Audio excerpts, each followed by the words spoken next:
আসসালামু আলাইকুম, শানুস mini world থেকে আমি শানু ঢাকা থেকে বলছি। যে যেখান থেকে আমার ভিডিও দেখছেন আশা করি সবাই অনেক বেশি ভালো আছেন। আমিও আলহামদুলিল্লাহ খুব ভালো আছি। ভাইয়ার বাসায় বেড়াতে গিয়েছিলাম, সেগুলো তো আমি আপনাদের সাথে শেয়ার করেছি। আর ভাইয়ার বাসা থেকে আমরা এখন চলে এসেছি বাসায় এসেছি রাতে। বাসায় আসার পরেই আমার ছেলে মেয়ে কিন্তু কাপড়ও চেঞ্জ করেনি, এভাবেই বেলুন ফুলানো শুরু করেছে। কারণ আমার মেয়ের বার্থডে, তো বার্থডেটা কিন্তু আমরা ওইভাবে পালন করি না, কিন্তু ও খুব ঝামেলা করছে যে তার জন্মদিন করবে, নিজে নিজেই সবাইকে দাওয়াত দিচ্ছে। তো বেলুন যখন ওরা ফুলাচ্ছিল আমি বললাম যে দাও আমি তোমাদের একটু হেল্প করি। তো বেলুনগুলো আমি একটু ঝুলিয়ে দিয়েছি। আর এরপরে বাসায় যেহেতু রাতে এসেছি, আমি কিন্তু শুধু ভাত রান্না করেছি এসে, আর তরকারি ভাবি দিয়ে দিয়েছিল, সেগুলো দিয়েই খাবো আমরা এখন। শুধু এইবার না, আমি যখনই বাসা থেকে আসি ভাবি কিন্তু আমার খাবার দাবার দিয়ে দেয়, যেন বাসায় এসে আমাকে রান্না না করতে হয়। আর এর আগে যতবারই এসেছি ভাত দিয়ে দিয়েছে, তো এইবার আমি বলেছি আমার ভাত দেয়া লাগবে না, ভাত রান্না করতে 15-20 মিনিট লাগে। তো আমি আগে বাচ্চাদেরকে খাইয়ে দিব, তারপরে আমি খাবো। আর এরপরে তো সকালবেলা যেহেতু স্কুল খুলে গিয়েছে পূজার বন্ধের পরে, তো বাচ্চাদেরকে নিয়ে কিন্তু স্কুলে চলে এসেছি। মেয়ের ক্লাস আগে শুরু হয়, তবে আমি ছেলে মেয়ে দুজনকেই একসাথে নিয়ে বের হই। তো ছেলেটার যেহেতু পরে ক্লাস, যার কারণে ও একটু পার্কে খেলছে।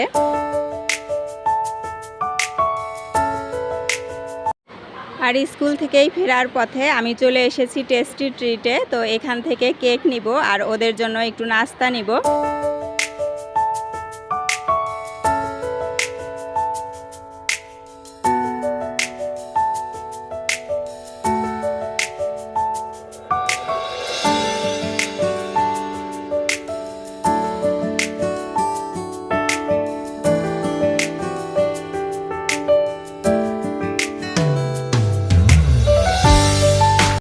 বাসায় এসে রান্না বসিয়ে দিয়েছি, যেহেতু মেয়ের ফ্রেন্ড আসছে আর ভাবি এসেছে সাথে, মানে ওর ফ্রেন্ডের মা এসেছে, তো ভাবিকেই রান্নার দায়িত্ব দিয়ে দিয়েছি।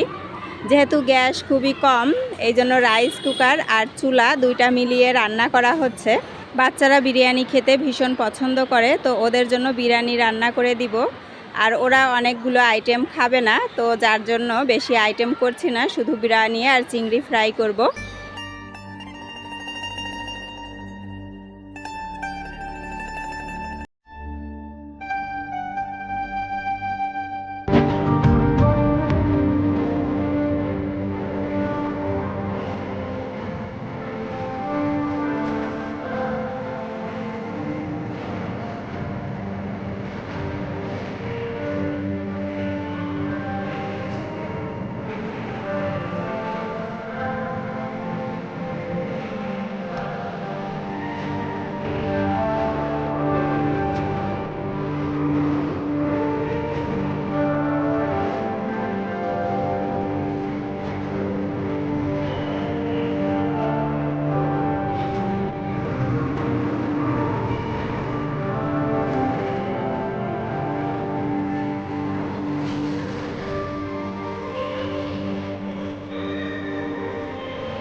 আর আমার হাজব্যান্ডের আজ কয়েকদিন ধরে জ্বর, যার কারণে রাতের মানে বিকালের পরে তার জন্য একটু স্যুপ বানিয়ে দিচ্ছি, স্যুপ খাবে। এখন তো জ্বর হলে ডাক্তাররা প্রচুর পরিমাণে লিকুইড খাবার খাওয়াতে বলেন।